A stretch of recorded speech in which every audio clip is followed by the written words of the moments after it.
Shut up and sit down.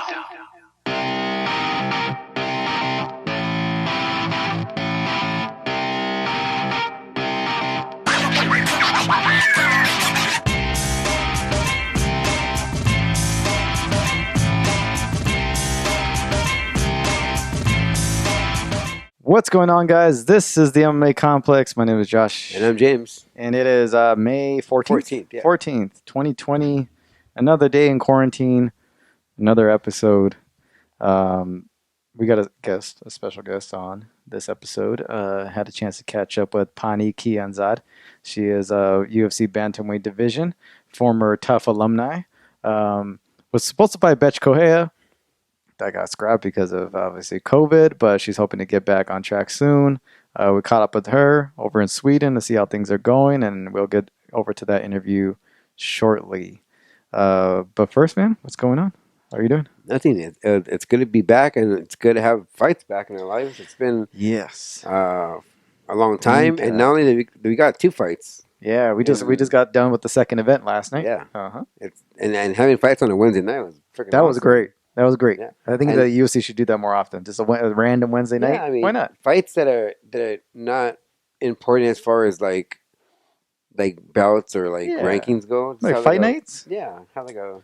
Yeah. Any day of the week. Obviously, it can be done.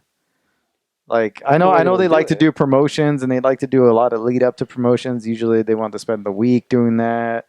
But all usually, the for the past events. year or two, there hasn't been no promotion only for the big fights. Yeah. So I don't know why they can't just do Wednesday night fights. I agree, especially for the smaller cards that they want to put on. I think a Wednesday night, Tuesday night fights. I mean, talking about viewership, I think people will be seeing that shit all the time. Yeah, I mean, the ratings would go up. People watch the ratings overall for these past 2 events have been great. I don't remember the events, the numbers for this last night's event.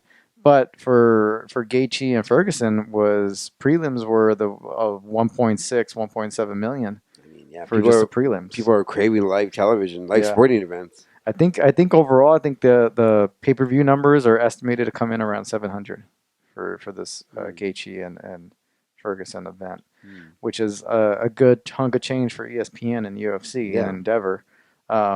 They made a pretty good money in killing in this COVID times and cashed in.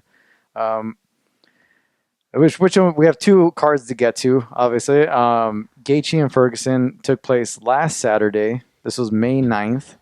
Was supposed to be in San Jose. It was supposed to be, San Jose. We were supposed to be in Bellator San Jose card. Yeah. This weekend, but nope. That's right. I completely forgot about that. Yeah. I was thinking about that the whole time I was watching it. Yeah, but this week's card is all in Jacksonville at the V-Star Veterans Memorial Arena. Gaethje defeats Tony Ferguson to become the interim lightweight champion, defeating him in the 5th round via doctor stoppage. Dang, where did we begin? Your thoughts? This is talk about the fights. Your thoughts on the fight overall? Obviously, I think on the last episode we picked Gaethje to edge us out. What's your thoughts? As far as my expectation how the fight will be, as far as the entertainment wise, I think it was just as what I expected. Yeah, both guys came in swinging for fences. I think Tony Ferguson looked a little sluggish. He wasn't himself. Obviously, I think he like we're talking off camera. Maybe it was the weight cut, but whatever it was, I think, or maybe it was just a bad matchup for him that night. Who knows? Maybe Maybe, sometimes fighters use the crowd to get pumped up. Yeah. There wasn't a crowd there. There could be, many factors, but Ferguson didn't look like himself. But Justin, he's such a fan favorite. He's a maniac, man. Yeah. And I love how he doesn't just stand there and trade shots. I think he's more... He's more like of an assassin. A lot more calculated nowadays. Yeah. And he picks the shots very, very wise. Yeah. I feel bad for Ferguson because he didn't have to take this fight. He had every opportunity to say no. Yeah, he could have waited. And waited for that Khabib fight, which I don't think we're going to see.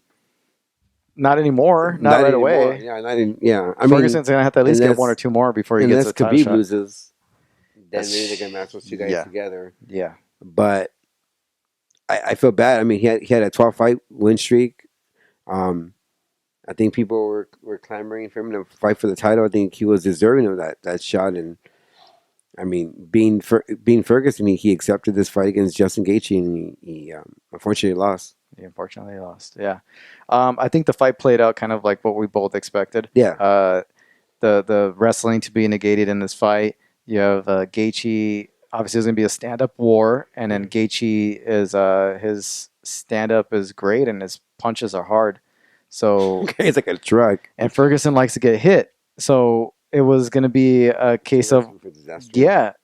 And Ferguson, I think, did look sluggish. He did look kind of physically weak in terms of like the muscle, like sucked up, didn't he? Yeah, his muscle definition was not there as it had been in previous fights. Honestly, in my opinion, I feel like he still hasn't fully recovered from his injury. Like, he's had a couple of fights since, but to me, his first fight back after his injury, he looked physically worse than he did now, but he doesn't look much better. I still don't think he's fully recovered from that injury in his body, and he hasn't really slowed it down too much.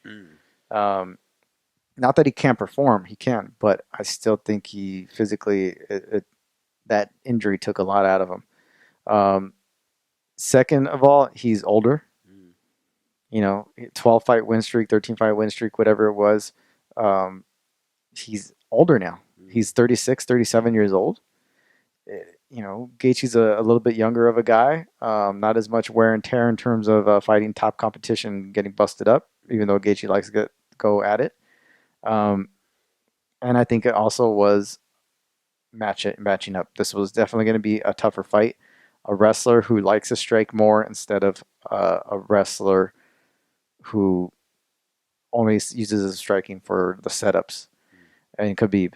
Gaethje's a different kind of style, both wrestlers, but a different style of guy and a lot more punching power, and it showed.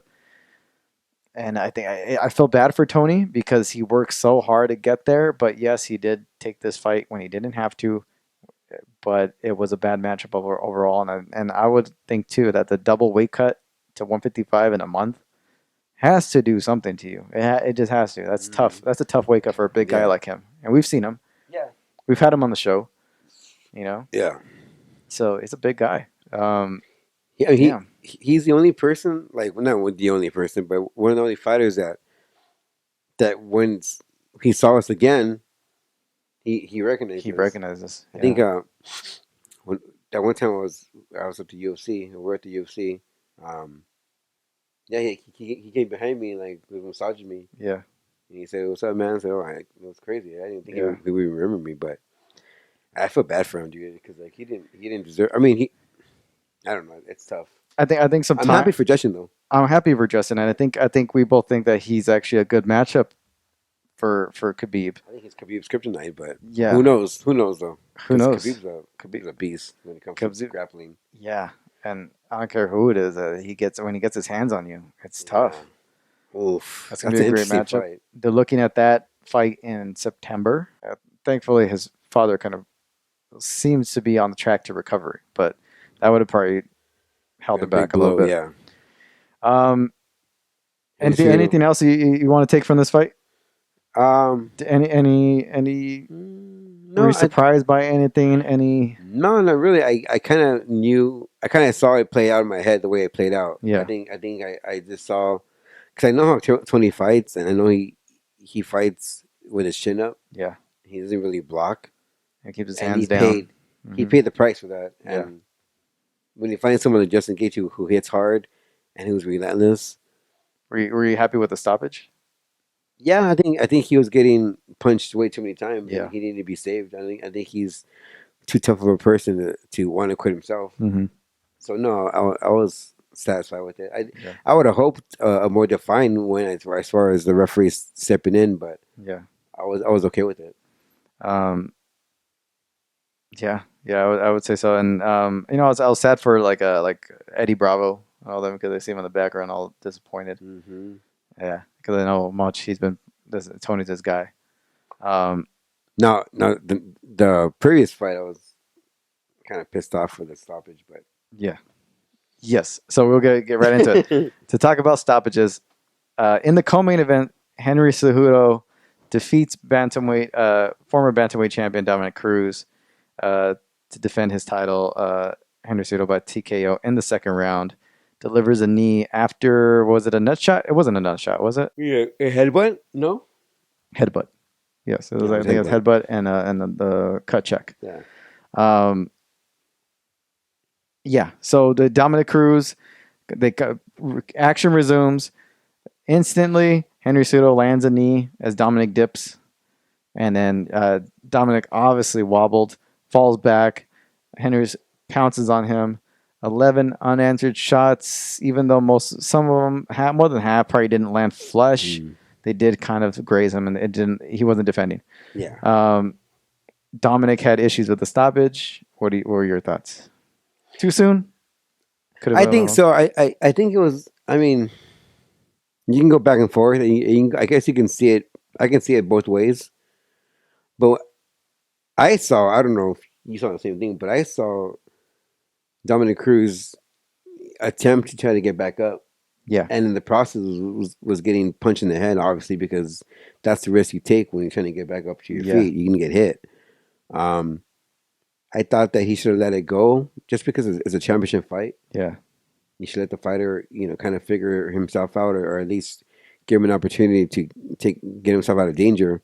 And I thought that was taken away from him. Yeah. I think the ref stepped in too early and who knows, maybe Dominic Cruz was hurt.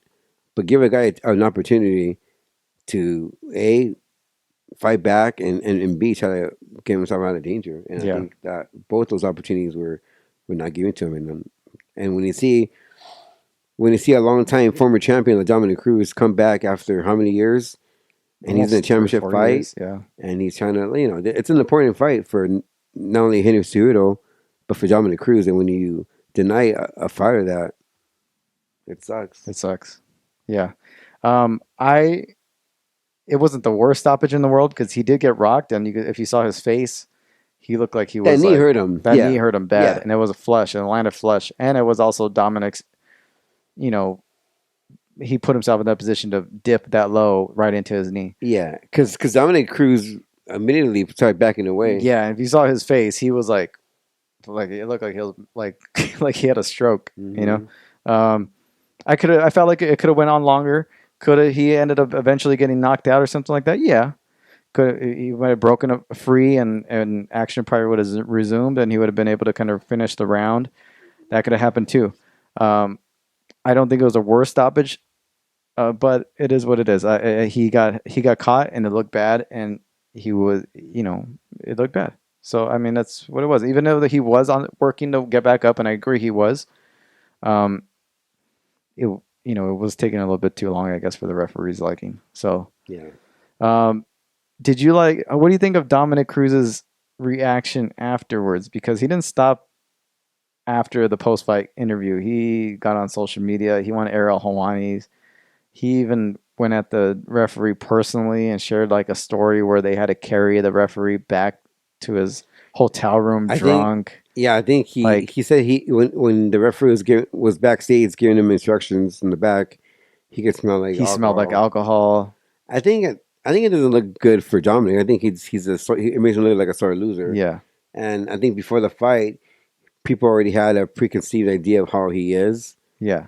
Like he doesn't know how to lose. Very prideful guy. Super prideful. Yeah. So it doesn't look good. It makes him look like a little whiny bitch. Yeah. Yeah. And it wasn't, I don't think it's a good look for him. It's not a good look. I mean, he should have just like kept his thoughts privately or within the circle. Or don't put it out there. Or complain on social media if you want, but to go at the guy personally and share like these drunk stories, and because it's like, come on. Because when you attack someone like that, that's low. someone's like job. Yeah, and if the commission looks into it, and that guy can possibly lose the license. Yeah, he's going super low where he doesn't need to be. I mean, I don't agree with that at all. I don't condone his actions, but I can see his frustration as far as being prematurely stopped, but as far as his antics afterwards, no. I think there's a time and place for that, and if he has those ideas, that don't make it public. Yeah. What do you think of Henry Cejudo possibly retiring? Now that he's had interviews where he said he wanted to start a family. Yeah. He's 33. He's been training since he was like 11 years old or whatever, and nonstop. Former Olympic champion, 2-time. I mean, what do you think? Yeah, I mean, he's been fighting for a long time in combat sports. He's been wrestling since he was a kid. I mean, just to get to the Olympics, it's a journey. You know? Yeah. You have to like qualify. You have to go to the World Championship, so on and so on, and then go from wrestling straight to MMA. Yeah. And then do it all again and become a world champion in 2 divisions I mean, being a champion in 1 division is tough enough, but to be a gold medalist and 2 division champ, and to successfully defend your title, a couple times already against Mighty Mouse, Dominic Cruz. Yeah, I mean DJ. He beat the best guys in his division. Yeah, and TJ too. Yeah, so like usually I'd say that I don't believe when a fighter retires, but with him I do. I think that he just wants to eat and be fat and not worry about the stress of making weight, the stress of fight week or defending his title. I think he has nothing to prove. Yeah. He's the only UFC fighter in history to be not only a gold medalist but a world champion. Yeah.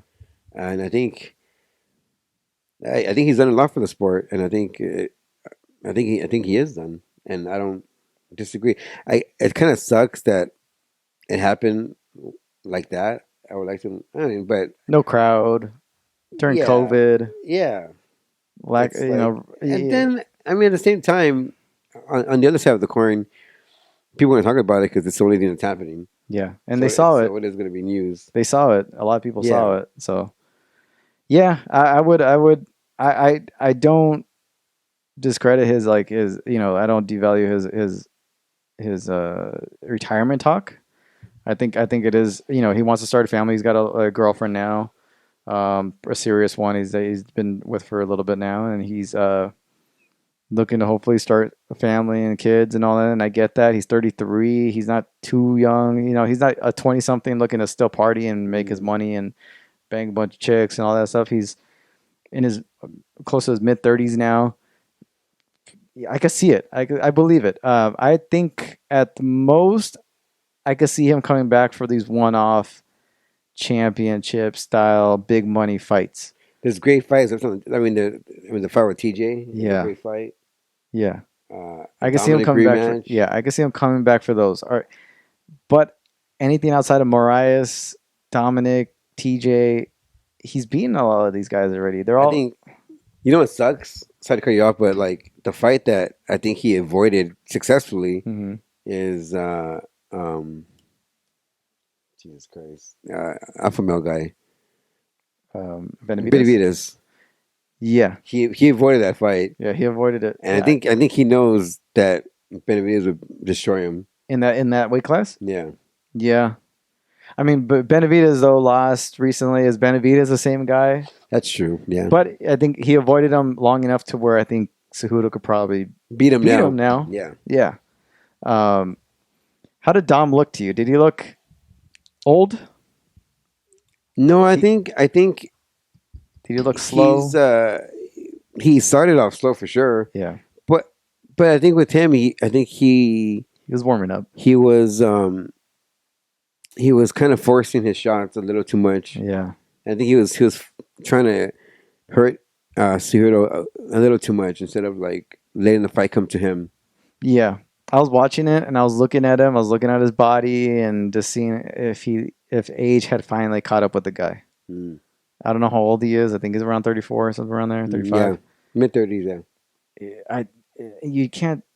I wonder, can this guy really do it again? Can he take 3-4 years off again and come back and win another title? I don't think he can. I don't. Yeah, and I see the bad stoppage, but I still don't think he would have done it. No, Cejudo was on his way to win that fight. That was asking for a lot from Dom, and I think honestly, he looked old. I think not that he's an old man, but he's not that young guy anymore. I mean, he's always talked about not not, like ring rust not affecting him, but I think it kind of looked like it did. Either that or what you're saying, he just looked old. But yeah, like his like even just his like his, his the way his demeanor? body, his demeanor. like you can see his shots coming on. Yeah, his face. He looked obviously he's older. He's not as quick, obviously. He wasn't as quick. His body has taken a lot of damage and a lot of His injuries. feints were kind of slow, huh? His feints were a little slower. His footwork wasn't as fast, and not that he couldn't have won the fight. You know, I think he could have won because he was still dominant, and he's a bigger guy, and he's like he still moves great and in and out, and he looked like he was having some good moments. But It wasn't that bad. It wasn't that bad. But yeah, I know he you're looked right. old. He said to I think Ariel that it affected him with the crown not being there because he's used to like either good heat or bad heat. It motivated him. Yeah, and it took him longer than expected to like get into the fight and realize he took like almost 4 years off again. You know what I mean? It's like, or I don't know how long it's been since Mizugaki. That was his last fight, Damn, right? That's crazy. Yeah, it's like 4 years. You can't. No, it wasn't TJ? Was it TJ? Which one was after? Before? I think it was TJ. Yeah, it was. But TJ. roughly in the same year. I think that was the same year. So it's been almost 3 or 4 years. Yeah, because he was on that win streak, whatever. Yeah. I don't know. He looked a little older than me.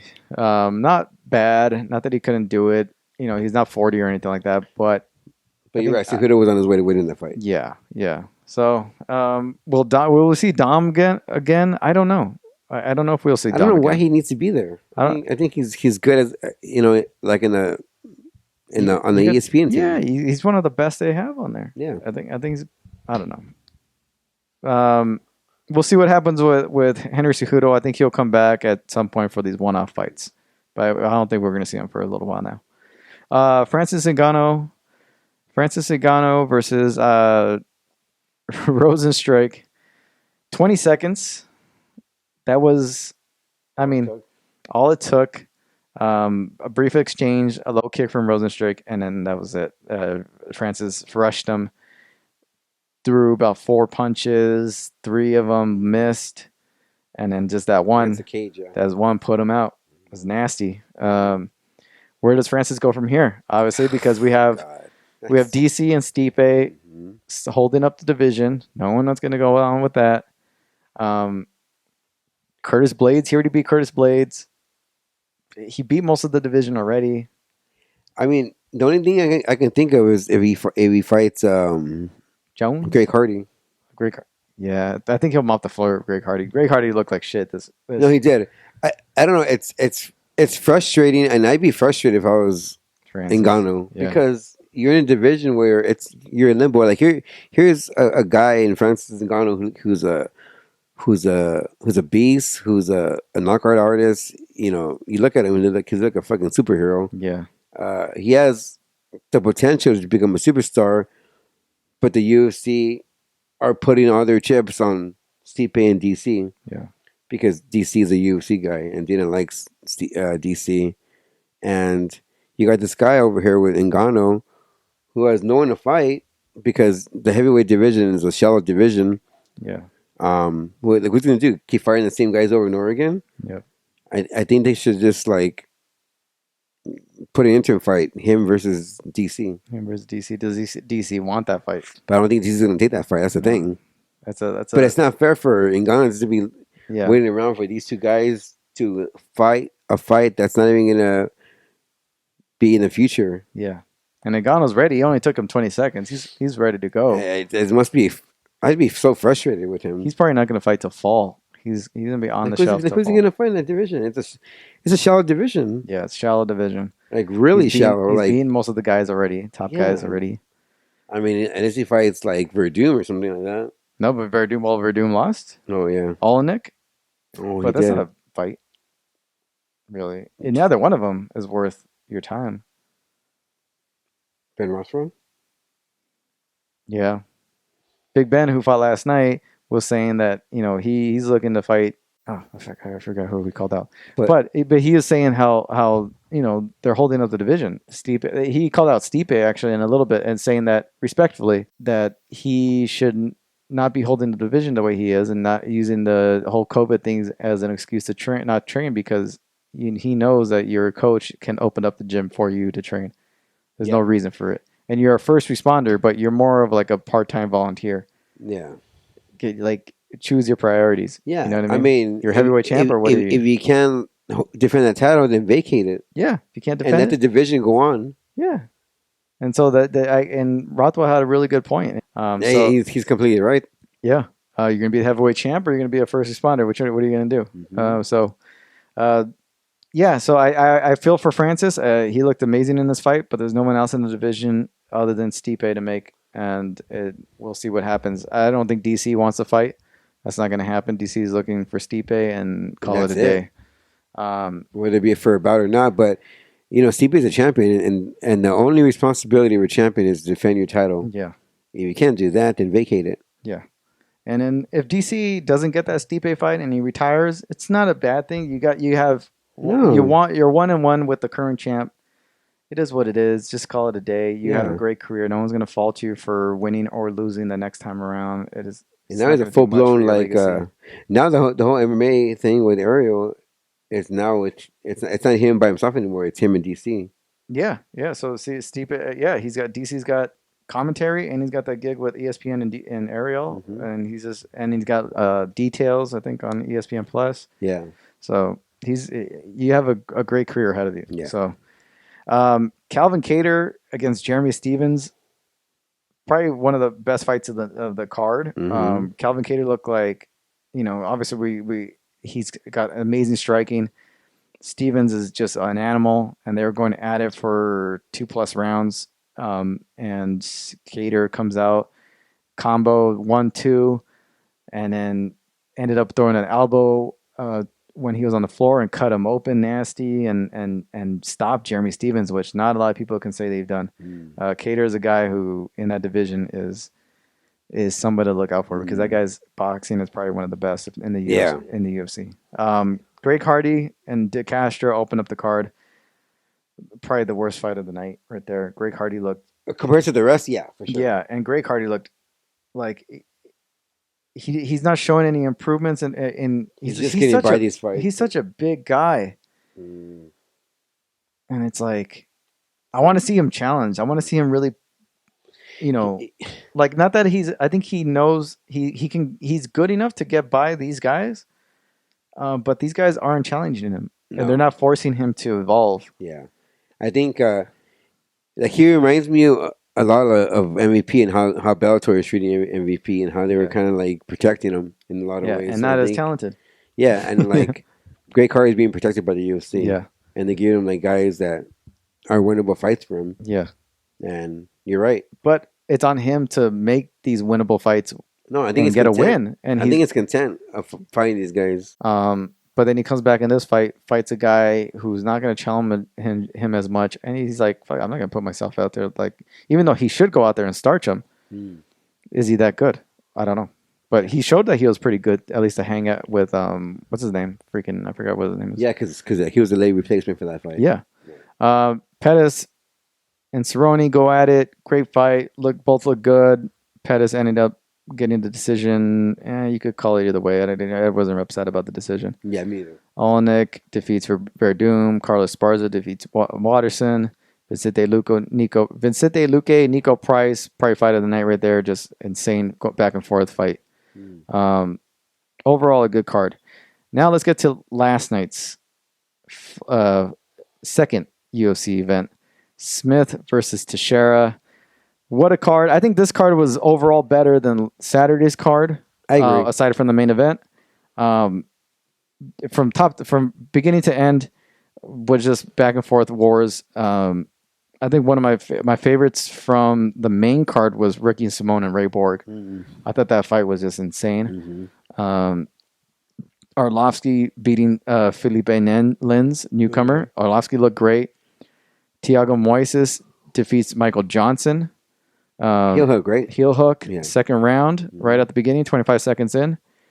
Drew Dober defeating Alexander Hernandez in a back and forth war, and ended up TKOing Drew Dober on a 3-fight win streak, I think. And then Ben Rothwell defeating Ovin Seprue, and was a weird, awkward fight for the two. Ovensay Peru looking great, big, good for the division, new blood. Showed really at times some brilliance and some on occasion that he's a force to be reckoned with. But I think most of the fight and what cost him was that he was just too standoffish against Brendan Rothwell and let Brendan Rothwell dictate the fight way too much when he should have pressured him and went at him. And when he did, he took it to Brendan Rothwell and almost finished him at times and really hurt him. But most of the time spent kind of scooting away from Rothwell's attacks. Yeah. Do you think Ovensay Peru has a future in this division? And No, I think he should go back to 205. No, I'm okay with either way, either one. I think he's big enough to fight in both. For an opening like Ovensay, imagine Ovensay Peru versus Greg Hardy. Yeah, Greg Hardy. Actually, hand it to him. Yeah, that I think that'll be a great. But I think fighting someone like Ben Rothwell right away in that division is kind of a mistake. No, it's a tough fight. Yeah, it's a tough fight for Ovensay Peru because he's not, again, even at light heavyweight, he's not the most skilled guy, but he's big. Because it wasn't that long ago when Ben Rothwell was on a tear. Remember, he was giving all his opponents. And Ovensay Peru was doing pretty good. He even fought for a title. I think a good fight for him at heavyweight would be Greg Hardy. Yeah, I think that'd be a nice one for both guys. Yeah. Now let's get to the main event. Glover Teixeira defeats Anthony Smith. TKO punches in the fifth. I mean, Anthony looking friggin' smooth and brilliant in the first 2.5 rounds. Gassed himself out. And that uppercut. I think the uppercut is what rocked him more than I think Gaston. I think Gaston had a lot to do with it, but those uppercuts that Glover was landing was fucking off the hook. Glover came back, like how tough and resilient he is. 10-8 rounds I give him. Yeah. But I don't know. I had a problem with the fight as far as like. So after the 4th round, I mean Anthony Smith was done. And he told his corner, I can feel my teeth coming out of my mouth. Yeah. And I felt like he didn't want to be there. Felt like, I felt like he felt defeated already and he didn't want to go back in that 5th round. And I think that they should have not let him go out for the 5th round. I think if his corner would have stopped it, he would have been okay with it. Yeah, it just didn't seem like he wanted to go out there. He was asking without asking. Yeah. When a fighter says something like that, you gotta take it into a grain of salt. And just not let him go out. Not let him go out. But and here comes that 5th round, and what happens? He gets dropped again. Yeah. And he was doing those lazy takedowns. He lasted a minute in the 5th, and then that was it. He wanted no part of it. No. He didn't even attempt to block. He just said, "Fucking step in, Jason. Yeah. And save my ass." Yeah. That was kind of hard for me to watch. It was hard to watch because he knew he was done after the 4th. You knew his corner could have stopped it. I was actually hoping that the doctors would have heard him say something about his teeth and would have just kind of like stopped it and checked them out. But they really kind of let it go. That's the kind of character he is. He's not going to quit. No, he's not going to quit. No, not at all. I don't know. I had a problem with that. I felt bad for him too because he could beat Glover Teixeira. Like that was a winnable fight for him. Mm-hmm. Not that Glover's walking apart, but if he would have paced himself, Glover impressed me actually. Yeah, and Glover looked like Glover, which has impressed me because he's got that in him where he has a great boxing, on the ground game. If Anthony would have paced himself throughout the 5 rounds like he did and landed and picked his shots instead of just throwing everything, he probably would have beaten Glover Teixeira. Yeah, I think with Glover, I think he adjusted his game plan. Yeah, like after the 2nd round, because all Anthony Smith's success was when he was fighting from the outside. Yeah, but once Glover, fought close. Yeah, he was beating Anthony Smith. Yeah, like that. I think the 2nd round when he turned the corner and it was just giving him fucking sick ass bombs in the corner. Yeah, Glover was to Anthony Smith. But I noticed that every time Anthony fought him from far at a distance, he was getting a better exchange. So kudos to Glover for kind of readjusting, and fighting close and having success in his dirty boxing. Yeah, Glover looked great, and he even talked about changing things up at his age, and he's like, you need to, or else he looked good. Done. I mean, I'm happy. I was happy for him actually. Yeah. I felt bad for Anthony because he needed a win, and just for his confidence and having that what's it called, the home invasion. Yeah, that happened recently. Going at it with Jones. Yeah. Glover is on a 3-4 fight win streak now. Yeah. You just felt for Anthony just because of that, and the fact that he'll bounce back. And the fact that he was doing so good, and you knew, even the commentary was like, he blew his wad. He's his corner. They're criticizing his corner on the commentary. Like, you can't just be yelling shit at your fighter in this kind of environment, because he's gonna do exactly what. Yeah, like they're like shouting, like throwing combos. Like, what are you doing? And they're like, and Cormier was all like, he's gonna throw those combos, and you keep talking, he's gonna listen to you. And that's exactly what happened. And what happened was that he freaking burned himself out. Yeah. And then Glover took over. Yeah. Especially when there's no crowd and all you hear is the coaches. All you hear is the coaches. So, yeah, tough fight for Anthony, but props to Glover, looking great at 40 years old and coming back, and now is at top of the division. And they're looking. I think Dana was saying that they could probably do Jones and Blachowicz and Teixeira against like Dominic Reyes. That's a good fight. That's a good fight. It's a great fight. And then those would be the contenders for the light heavyweight division. So I like that. Let's get to our guest. Yeah. So Pannie Kianzad, welcome her to the show. Here's the interview. Caught up with her over in Sweden, and she's just going about just everything. We got to get a little bit of everything. So enjoy.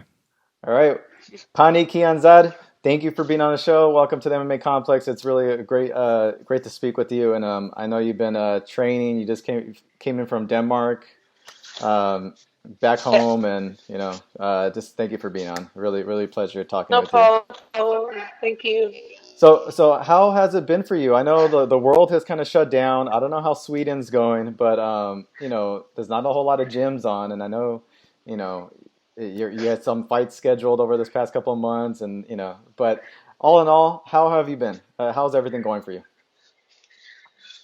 Well, as you might hear, Sweden is actually taking a different kind of approach. Yes. We're pretty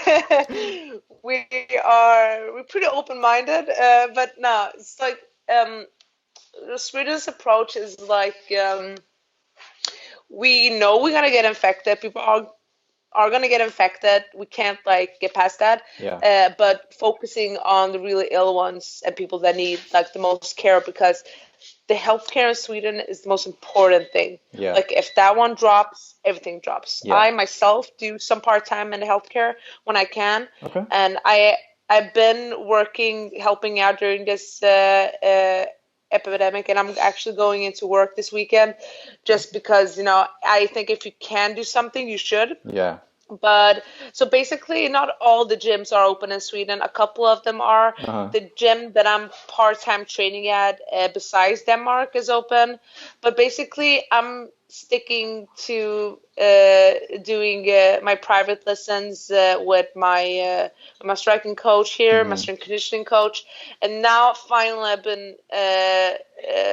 been able to go back to Denmark and work with my MMA crew, but it's not in our normal gym. We have a little basement that we built in one of the guys' apartment house. So basically, I got permitted to go over because training is my job. Yeah. And if you have work over there in Denmark, you can go over. So actually, I've been training really good. I've been trying to keep my focus up. I'm still ready to fight this summer if everything goes well. So yeah, basically, I've been training twice a day. But that's what I always do. Even if I don't have a fight, I'm always training. You're always training. Yeah, I'm trying to, especially off season. It's the best time. Yeah. It's the best time to get better. I know a lot of fighters that don't even train good off season. They gain so weight. I've been, Yeah, and just like they don't learn anything. They don't like bring in knowledge. They don't Mm-hmm. like try new stuff. And I've been using all this time, not try not to overtrain. I'm not, killing myself, but I'm Yeah. really staying in that shape that I can just give me 3 weeks, 2 weeks, and I'm ready to go, Yeah. As soon as I know, boom, I'm ready. So basically, yeah, everything has kind of been like normal for me. Yeah. But, I'm trying to, I got a lot of help from people here in Malmö, a lot of close friends that have been helping Mm-hmm. me to wrestle and grapple when I can't do that with my other team. Mm-hmm. But now, I'm back with my team again. This was the second day, and Yeah. it's been great. That's good. So your primary team, your coaches are all close to you, and then your MMA team's in Denmark, and so you've been able to kind of recently bring everybody together. So that's good. Yeah, and we've been in contact all the time. Yeah. Before my fight with Betch, when they said it's not gonna happen for Yeah. me, the guys were ready to come from Denmark to drive over with some sparring partners for me. Yeah. So we've been staying in touch, we've been Skyping, we've been recording our trainings for each other, and everything's been fine so far.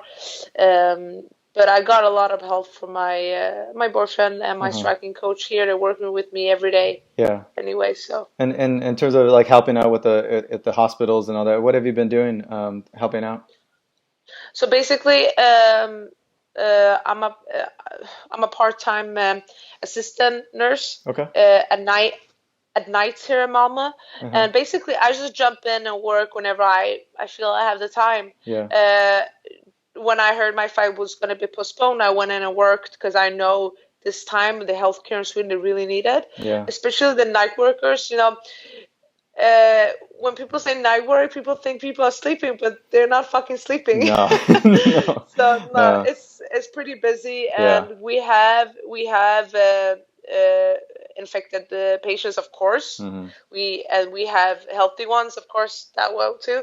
But yeah, I'm trying to go in and work whenever I find the time.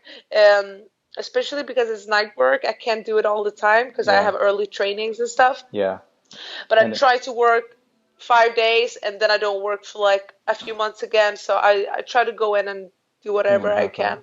Yeah, because over the overnight schedule, you have to sleep during the day and catch up on sleep, and then go. It's just Exactly. yeah. So basically, a regular schedule. If I'm going in and working, it's like I'm working. I'm going up early to train. Yeah. I sleep. I sleep a couple of hours, maybe 7 hours, 6 hours, and then I go back to training, and then I go straight to work. Yeah. And then depends if I'm working again the next day. I'm training evening. So Now you're relatively I'm used to it. you're an athlete. You're relatively healthy. Yeah. When you're working in these environments, is it kind of scary? Do you see some of the patients there that are infected, how they're doing, and it kind of obviously it's to commend you for putting yourself in that situation. I've been working with this like over 10 years back and forth, and Yeah. to be honest, a simple flu that we get every year kills Yeah. these patients. Yeah. We have people dying, multiple people dying every year, Yeah. like from week to week. So, Yeah. this is nothing new. It's nothing new. This Yeah. is nothing new. No, it's just like the only thing I'm scared of really is I'm bringing in something because their immune system is weaker than mine. Yeah. We are going in there fully protected, like we look like fucking astronauts going in Yeah. there. But then we've been lucky too. We have a lot of patients that got. I think all of our patients got healthy if they had the virus. Yeah. So yeah. So the only thing is that we're kind of scared if we bring in anything because we are healthy. Yeah. Yeah. Yeah, and we are taking we're doing everything we can to be safe and healthy. We don't come in like this. It's really important because people like me are coming in and helping out when the regular people can't come in because they're ill. Yeah. And Yeah, now in terms of your fight, I know it was it postponed at least twice, right? It was April and No, then May? it was May 9th. It was always May 9th. This past weekend. Yeah, Yeah. for 250.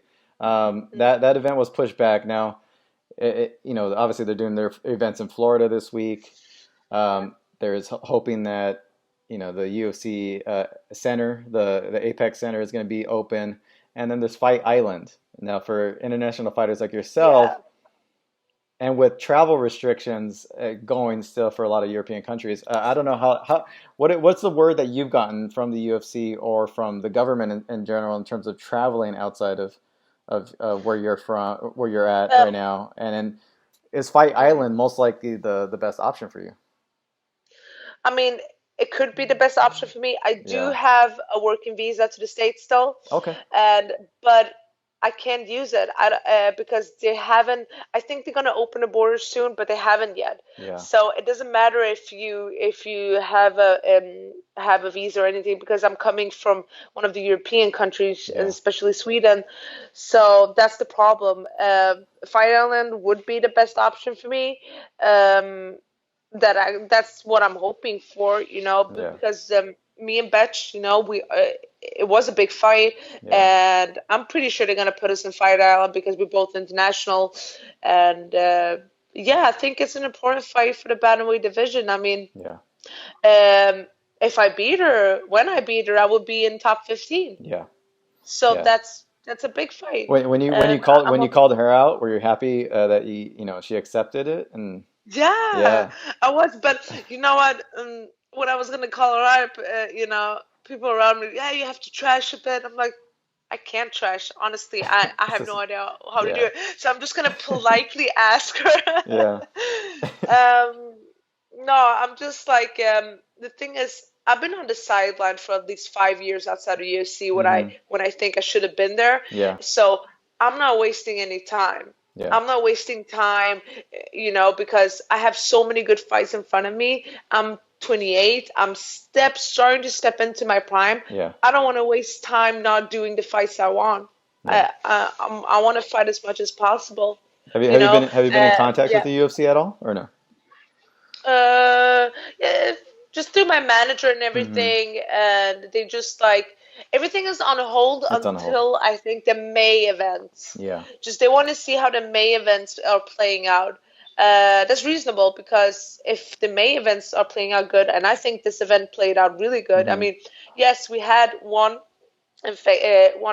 positive fighter, but one positive fighter is nothing, honestly. Yeah. So it's I think everything they did everything really good with the medicals and everything. I'm actually really really surprised how good it went. Yeah. There's even a fight tomorrow and then a fight Saturday. So if this whole week goes well, I think they'll go well for you in terms of hopefully getting a matched up soon. Definitely. Now your early, we'll touch on your upcoming fights and hopefully what the future may hold, but your career started really young with the boxing at 14, a ton of amateur fights. Then you got into the Cage Warriors, where you became the bantamweight champion there, and then you had your time in Invicta, and then you had your time in the Ultimate Fighter. But before you got to the Ultimate Fighter, your early career, how would you describe that time for you and coming up in age and learning all the different facets of the fight game and having those experiences, those losses, those victories? What would you describe that time for you? I would say that the time in Invicta got me to reflect a lot. The things I love Invicta, I never regret any single moment or minute there. I think Invicta changed many people's lives. Yeah. You see all the champions we have of the girls that come from Invicta. And you fought some of the biggest names in that in your time there. Yeah. And the thing is that how do I say this in a good way? Invicta could be the best thing happening for you. Yeah.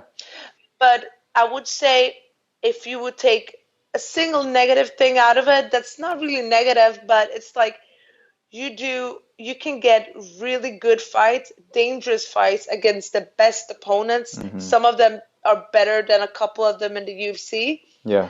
But you're not getting the credit for it. Yeah. Because I know a lot of people, a lot of fans, and a lot of MMA people are saying that if you're not good enough for the UFC, send her back to Invicta. Everything has been like, send her back to Invicta, which is fucking crazy because I fought the biggest names of my career in Invicta. Yeah. And the thing is that I even fought the harder fights in Invicta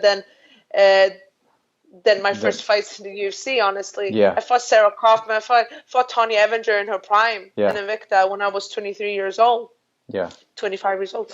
So I would say that it really got me kind of to wake up a bit. You know, I was kind of thrown into that all that. You know, I did my first fight on American ground against Jesse that I just fought. Yeah. And everything from there went, I think, if I could change anything, I would. But What would you change? I think it went a bit too fast for me after the Jesse fight, the first Jesse fight. I got a good opportunity to fight Tanya, and I think I somehow overrated myself a bit. Okay. You felt you were too confident, and then you. I wouldn't say I was too confident, but I would say that if I would listen to myself now, I would have given myself more time. Yeah. To evolve, and I would give myself the opportunity to work with other people because I basically left my team after that fight, and that's something I should have done many years ago. So that's what I kind of regret a bit. But actually, after the Tanya fight, you know, I knew what I was up against after that, and then I suffered 2 more losses. But the thing is, that was the best girls I ever fought, and so it got me thinking a bit. But I always knew that I would come and reach a point where I would win again. Yeah, and then you eventually made it to the Ultimate Fighter. How was your time there and working with Gastelum and being on that team? And I think you're a 4th pick, I believe. And you made it all the way to the finals. You know, like how would you describe their time there, and did you enjoy it? So I was the second girl pick of the girls get picked for Gaston's team, and I was pretty shocked actually. I didn't think I was gonna be picked so fast. I was kind of feeling a bit overwhelmed. Well, you had a lot of experience and some really good credentials coming into the house. So I mean, it makes sense that you're picked high up on the list. But I when we did the training there, so we first trained with the Gaston's team, and then we trained with the Whitakers. I actually didn't feel that good in the Gaston's team. I was feeling like, oh shit, where did I fuck up? My dog.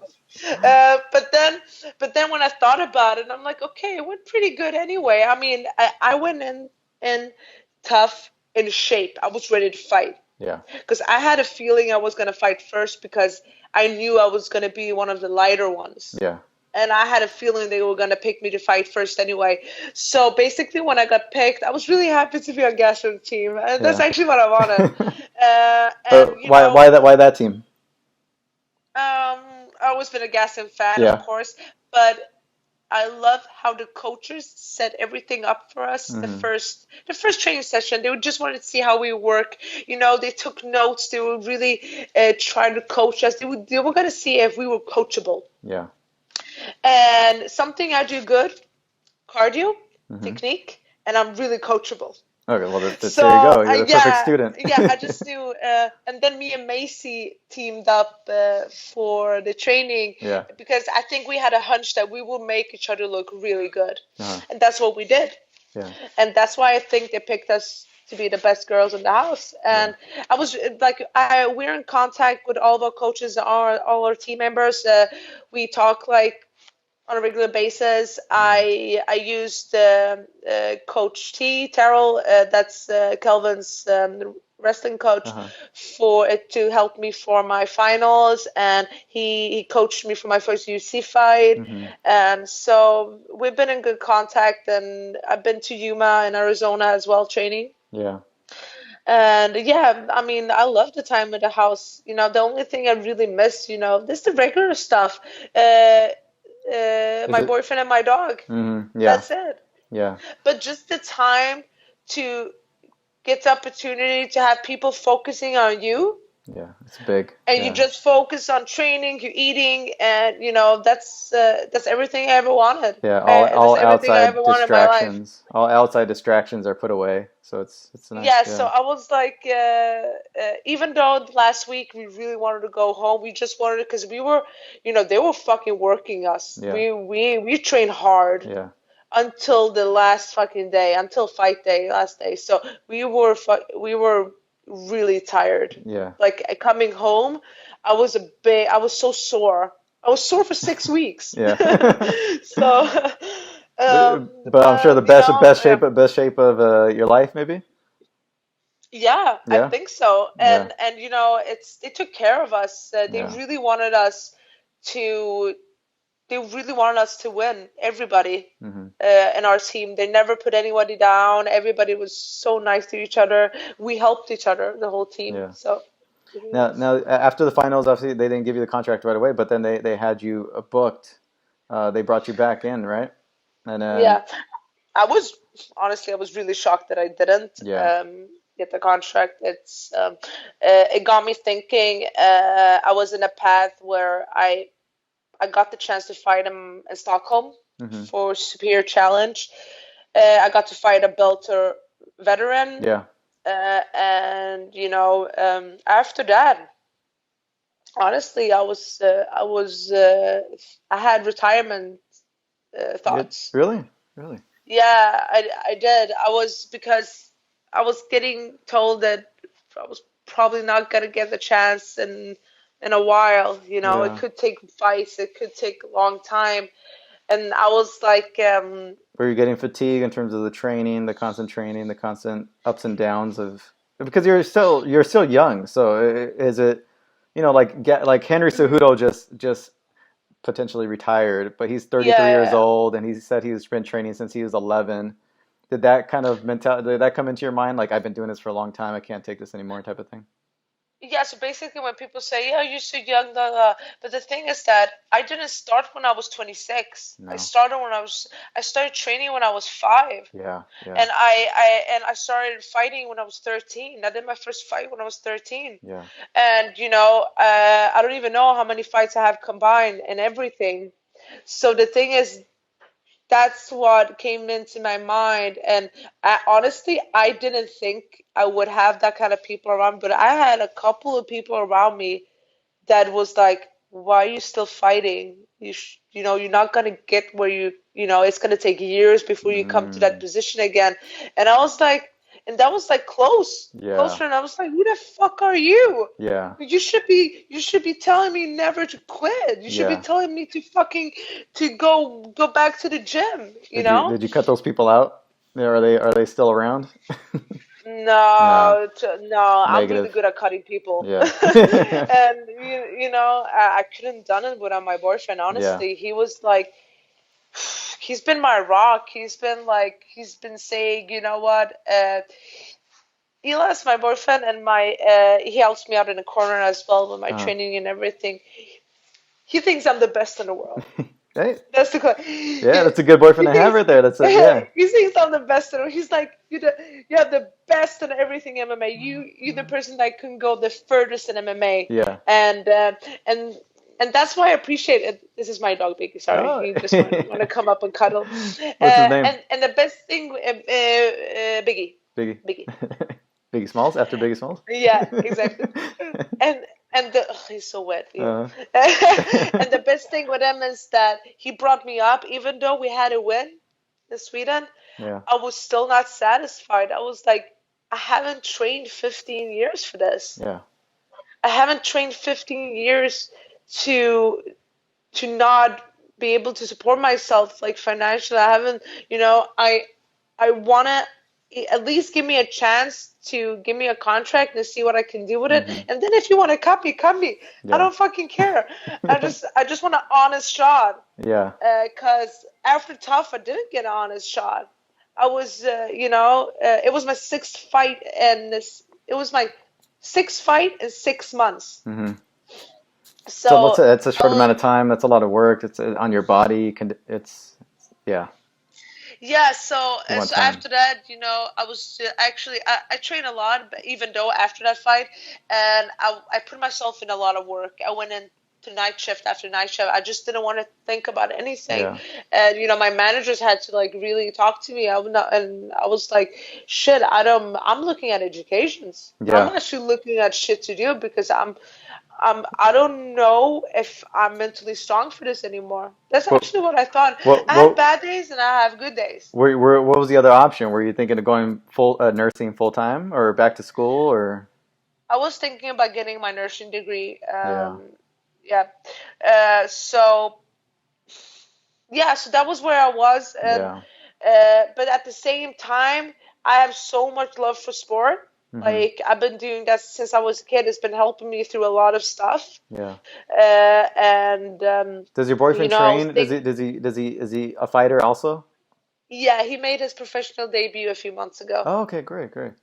here in Sweden. Yeah. Uh, yeah, so basically, he tried to remind me. He's like, I promised you, it's not over. You just have to, continue. And I was training, and then I got in better thoughts, and then I had one shitty night. I Mm-hmm. had one shitty night. I had so much to do, and I had such a bad feeling about everything. And then I came home. I was eating a Nutella sandwich. I totally remember this. I was eating a Nutella uh, sandwich, and my manager called me. And just a week before, he talked to me about taking a short notice fight in Serbia, oh, of all places, yeah. Serbia for money, nothing. No. It was like Yeah. fighting an upcoming girl, and you know What was what? the promotion? Do you remember the promotion? It was actually a pretty good promotion, Yeah. but it was Serbia or Poland, something like that. It was a really good promotion. Was it I would have. KSW? There's KSW No, in no, no, Poland. no. No. It wasn't KSW, but it was actually a good promotion, and I was Okay. actually gonna take it. I was Yeah. like, you know what? Let's fight. I don't fucking care if I get knocked. If I die, I die. I don't Yeah. fucking Yeah. care. Uh, but then he called me, and I was in a bad mood, and he's Uh-huh. like, Pannie, I gotta fight for you. I'm like, I'm not fighting in fucking Serbia in 2 weeks. I was like really mad, Yeah. and he's like, no, no, no, you're gonna fight in Vegas in 2 weeks. I'm like. Just fucking and I started, after I worked for 12 hours during nights, Yeah. I started to get paranoid. I was like, what the fuck? Yeah. What are you talking about? He's like, we got a short notice fight on the John Jones card, and I was like, Do fuck. it. Okay, Yeah. fuck, let's go. Yeah. Let's go. And Why not? how do you like Vegas? How do you like? Do you go out before, after? Is it your kind of town? I don't Is like it? Vegas. No. I don't like Vegas. No. Yeah. I've been to Vegas so many times. Yeah. I've been fighting there maybe 5 times, maybe. Mm-hmm. It's not my town. Yeah. It's not my town. Yeah. It's like I love Sweden. I love the town. I live in. I live in the south, just by the border from Denmark, and Mm-hmm. it's like I love it. Yeah. It's nice here. Yeah. I like the States, but just not for long periods of time. Yeah. What place in the States have you enjoyed the most out of all of, all the places? Yuma, Yuma. Okay. Arizona. Yeah, it's Yeah. been really nice. I just like it. I just like that it's kind of like a bit trash, a bit country. Yeah. Sorry. Yeah. So, Yeah. it reminds me of here, and yeah, it's been nice. And we've been to LA as well. It's Okay. been pretty nice. We road tripped from Vegas to LA a few Vegas, years LA. ago. Yeah. Yeah. LA's nice. LA's got the food. I lived in Vegas for just a little bit for work, and then came back to Yeah. LA, and I missed it. LA's great because you got all the food options and so many things to Yeah. do. Yeah, that's what I missed the most. But that's great. So let's say the UFC calls you back and they want to do it on Fight Island, and Betch isn't available. Yes. Is there anybody? I know. Is there anybody in mind that you would have on as a target that you would like to fight on Fight Island? Let's say they do it in July, Fight Island. Anybody. Anybody? It's like I have a thought in my head after batch, but I don't want to say anything before batch. You know what I mean? Yeah. So after batch, I know exactly who I want to fight. Like I have some targets that I'm thinking about. That will be a good, cool fight. Yeah. But if it's not batch, then if I can't decide that it's batch, then you know what? Then I don't care. Just whoever Then, they give you. Yeah. And It doesn't matter. what were your thoughts? What do you envision Fight Island to be? Because if that's a possibility for you, where they end up putting you on Fight Island and you're fighting there, do you think it's going to be like some Mortal Kombat type scene, or is it like, I don't know if you ever seen the old Bulldog fights where they're on the beach? No, but I think it's gonna be like the Bruce Lee's movies. No, but it's just like, of course, it's gonna be fucking far away. Yeah. Like it always is. Yeah. But I'm hoping for it to be on an island in Europe. That would be awesome for me. But of course, it's gonna be really far away because that's my luck. Yeah. Just probably gonna be some Asian Pacific country and all that. Yeah. Who knows? Yeah. Well, I hope it's going to be close, but it's I take whatever I can get. I think it's going to be. I think it's going to be epic. Yeah. I mean, I would love to be a part of it, but I know a lot of fighters want to be a part of it. So I don't know if I'm going to get picked for it. You never know. I heard some of the first cards, or I heard Connor as a potential headliner for a Fight Island card. That would be awesome to be put on that card somewhere. Nice. I mean, I just want to fight right now because I'm really used to fighting really often. Like I'm not used to sitting out. Yeah. But it's good that you're the type of person.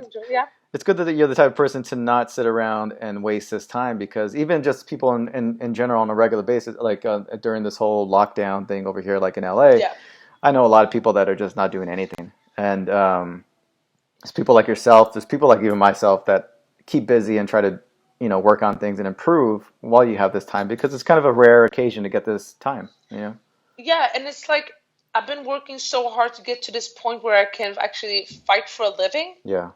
And like imagine me being in off season now, not having a fight booked. I wouldn't stop training. Yeah. It's like I just appreciate all this time I get. Yeah. But yeah, of course I want to fight. I know my coaches got disappointed too, because they're getting mentally ready to coach. They're fucking ready. They really want to go as well. I know my striking coach was like, he was really bummed out. He's like, I really wanted to fight. He's an old fighter as well. He's been a great fighter in Sweden and in the States. He used to be a professional pro boxer and Thai boxer and everything, so he's like he got bummed out. He's like, fucking, as much as you want to fight, I want to fight too. Yeah. And do you have any sponsors outside of here that have been helping you during this time? Is it I know working with the UFC, it's not very easy to pick up sponsors, but there's anybody that because I know you do a lot of social media, like you work on that. Yeah. So. I got like during this time right now, I haven't got really financial help, but I know a lot of as soon as I get this fight booked again, I know I'm gonna get help. I partnered up with Girl Clothing and Luta Soap, and I got a lot of all my. I have a couple in Sweden that have been helping me with like massage stuff, gear and everything, even though it's not money, but it's still helping me, Yeah. And as soon as, everything is rolling, I will, I know they're going to help me up a bit with cash as well. They always do that. But still, I'm really grateful for the stuff we get from Reebok as well. That's, even though I know people are complaining about the amount, and I get it, but for me, I'm thinking that it's still a couple of $1,000 that I don't need to go and look sponsors for. Yeah. I'm trying to think like that because, okay, $3,500, what is it for Reebok?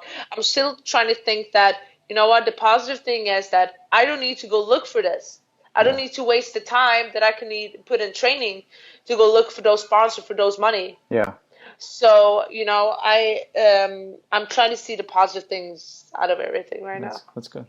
So, I want to thank you for being on the show this week, and it's a really pleasure talking with you. And hopefully you get a fight soon and get you on Fight Island or Vegas or wherever.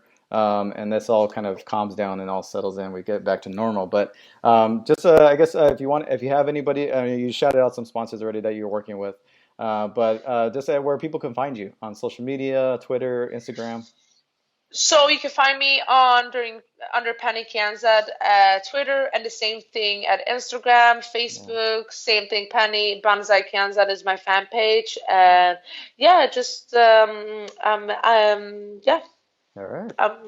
I'm around. I'm not doing much. All right. Well, best of luck in your training Thank this you so time much. and taking advantage of it. And just hope to talk to you soon. And then we'll maybe once your fight gets announced, we can talk to you again. And sure. It'll be all a pleasure. But all the best. Yeah. Thank you so much. All right, thank you. Take care. Bye. Bye. And that was Pannie Kianzad. Great talking to her. Great catching up with her. Hopefully everything goes smooth and she gets a fight coming up. And get back on track, get on that Fight Island or maybe in Vegas or, once the flight stuff kind of opens up. Yeah. We got to fight this weekend. It's not over yet. Is it postponed? I read somewhere that we got maybe did. No, there was the event after. I think they were going to do one next week. Okay. That one got postponed. Okay. Overeem versus Harris is this weekend. Claudia Gadelha versus Angela Hill is on the card. Edson Barboza versus Dan Ige is on the card. Eric Anders against Krzysztof Joko is on the card. And Marlon Vera versus Son Yadong on the card for your main card. And then Matt Brown's on the undercard. Darren Elkins is on the undercard. And Courtney Casey's on the undercard and a host of other people. So this is the co in the main? Co-main event is Claudia Gadelha versus Angela Hill. Ooh, that's a good fight. It's a great fight. I like that one. I'm going to go Angela Hill. You know Angela Hill? I'd probably go Angela Hill too. Yeah. I think Claudia looks great. She looks shredded. I just posted up a picture on the Instagram. She looks shredded on there. But Angela Hill, I think, she's found her groove. I think she's more comfortable who she is now. Alistair Overeem versus Walt Harris. Now, Walt Harris obviously coming after the death of his stepdaughter. This fight was postponed, rescheduled. Alistair Overeem and she got kidnapped, right? She was kidnapped, murdered. Yeah. Mm-hmm. Sorry, man. Overeem. It sucks. Is it? I might. I don't know.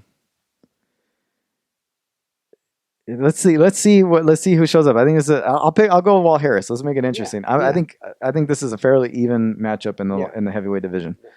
I'll go with Walt Harris and see what happens. All right, that's our card. That's our show. We have a card this weekend, May 16th, Overeem versus Harris. Make sure you guys watch ESPN Plus, and we'll get everything back next week with a brand new episode. Hopefully a guest, and I think we'll have somebody next week for the people. And thank you for Pannie Kianzad for being on the show. All the best of luck to her, and we'll catch you guys next week. Be safe.